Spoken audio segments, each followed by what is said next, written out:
लेकिन मर्क्यूरस साइनेटस इसमें आपकी एल्ब्यूमन एक अच्छा खासा मसला है।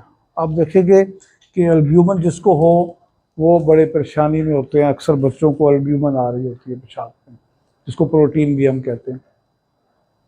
और ये क्रॉनिक नेफ्राइटिस की वजह से, और parenchymal disease, renal parenchymal disease grade 1 grade 2 जिसमें हो जाता है, जिसमें कोई आपका फिल्ट्रेशन का जो मेम्ब्रेन है उनमें काम नहीं हो रहा, जिसको ग्लोमेरुल कहते हैं, उसमें प्रॉब्लम की वजह से उनके बच्चों में ये आ रही होती है, बड़ों में भी आ जाती है।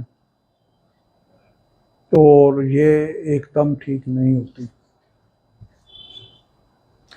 मेरे एक्सपीरियंस में तो आया है कि एकदम ठीक नहीं होती। इसमें 6 महीने साल लग जाते हैं बच्चों का इलाज करते करते, लेकिन ये ठीक हो जाती है। कि आदमी आपके पास आते हैं, वो टेस्ट करते हैं, प्रोटीन आ रही है, कि आके कहेंगे कि फ्रॉथी यूरिनेशन है, यानी कि पेशाब में झाग बन रहा है। तो उसके लिए क्या होता है कि अगला स्टेप फिर किडनी फेलियर की तरफ 50% ज़्यादा लोग उस तरफ चले जाते हैं।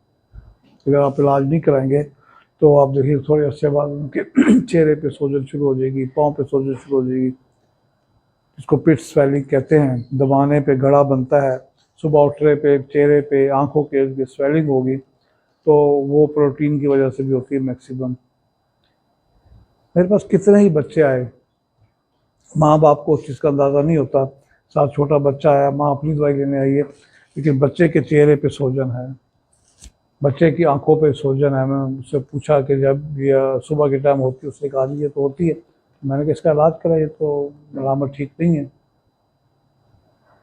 उनका यूरिन लिख के देता तो उसमें से कुछ बच्चों की प्रोटीन आ रही होती है इनिशियल स्टेज पे। इनिशियल वो कि नहीं शायद आजकल शुरू हुई है, मैं जज नहीं कर सकी, हम घर वाले जज कर सकी, कुछ चंद दिन हुए हैं, तो फिर अकेली एपिस बड़ा अच्छा काम करेगी इसमें।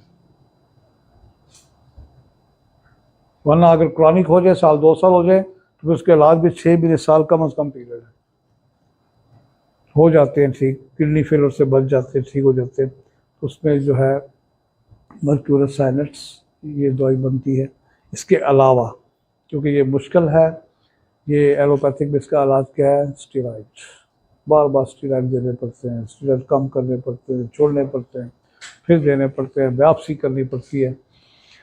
लेकिन हमारे होम्योपैथिक वे ऑफ सिस्टम में आप बायोप्सी के बगैर भी शुरू के केसेस ठीक कर सकते हैं, आपको बायोप्सी की ज़रूरत नहीं रहती और आपको स्टेरॉइड की ज़रूरत नहीं होती। लेकिन आपके पास कुछ बच्चे ऐसे आते हैं जो ऑलरेडी स्टेरॉइड इस्तेमाल कर रहे होते हैं, तो फिर भी उनकी कंट्रोल नहीं हो रही होती। जैसे स्टेरॉइड 1-2 दिन 3 दिन छोड़ेंगे, या जैसे स्टेरॉइड को टेपर ऑफ करेंगे, उनके चेहरे पे सूजन शुरू होगी, उनके पाँव पे सूजन शुरू होगी, पेशाब में फिर झाग बनना शुरू होगी, पेशाब का कलर सारी डार्क होना शुरू हो गया।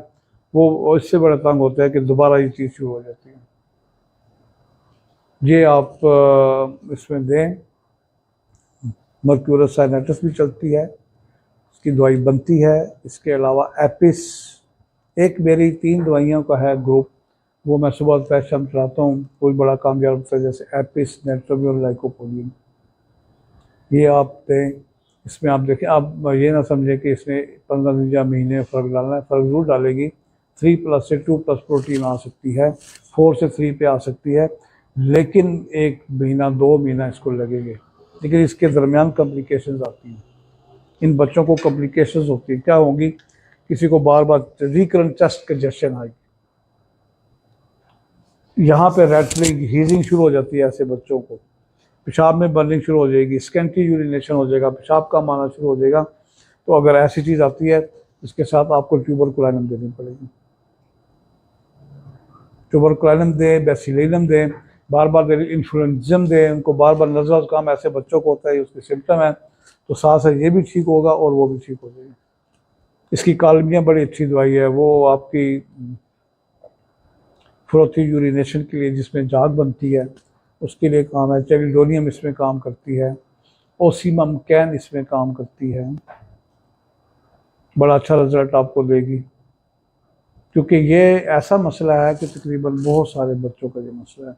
आप चाइल्ड स्पेशलिस्ट के पास जाएं तो वहाँ कितने ही बच्चे अस्पतालों में, घरों में, उनके क्लिनिक में इसका जो प्रोटीन का उसका इलाज करा रहे होते हैं। लेकिन आप इन दवाइयाँ शुरू करें, हाँ दरमियान में कभी कभी मेडिसिन से उनको ज़्यादा हो जाता है। बच्चा है कभी लेस खा लेगा, कभी चावल खा लेगा, कभी फास्ट फूड खा लेगा, कभी मिर्चें खा लेगा कभी खुरमानी खा ली, कभी केला खा लिया, जिससे पोटाशियम ज़्यादा होता है, उनको फिर प्रॉब्लम हो जाती है। तो बाज़ का इतनी प्रॉब्लम होती है कि 2 आया हुआ है, 1 पे आया हुआ है प्रोटीन, फिर 4 पे या 3 पे जाएगा।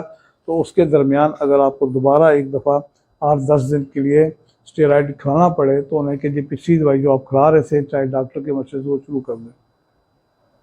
तो उससे ये है कि आप अपनी दवाई भी दे रहे होगे, वो भी दे रहे होगे, तो बड़ी तेज़ी से बच्चा फिर ठीक हो जाता है। वरना फिर उसको 2 महीने वो खानी पड़ेगी स्टेरॉइड। कार्टिजोलम दवाई है बनती है, वो आप दें इसको, उससे बच्चे को डोल देते हैं कि स्टेरॉइड के कुछ असरार से भी ठीक नहीं हो रहे होते। स्टेरॉइड खा खा के बच्चों को, आपको पता है स्टेरॉइड एक कैसी दवाई है और किस स्टेज पे इस्तेमाल होती है और हमारे यहाँ किस स्टेज पे इस्तेमाल की जाती है। और आप फिर कार्टिजोलम उसको दें, ये इसके स्टेरॉइड के जो नुकसान है उनको दूर करती है और बच्चे को कंट्रोल करती है। मुझे बड़ा अहम मसला है बच्चों के लिए, ये हमें इस तरह साथ देना पड़ेगा और ये देना भी चाहिए। फिर उसके बाद यूपेटोरियम पल्प है, यूपेटोरियम पल्प, ये भी जो जिन बच्चों की प्रोटीन आ रही है उनमें काम करती है। मरकार भी इस पे काम करती है, बर्कसार भी इस पे काम करती है, बशर्ते कि इसकी इलामतें साथ हों। इस वीडियो को लाइक करें, हमारे चैनल को सब्सक्राइब करें।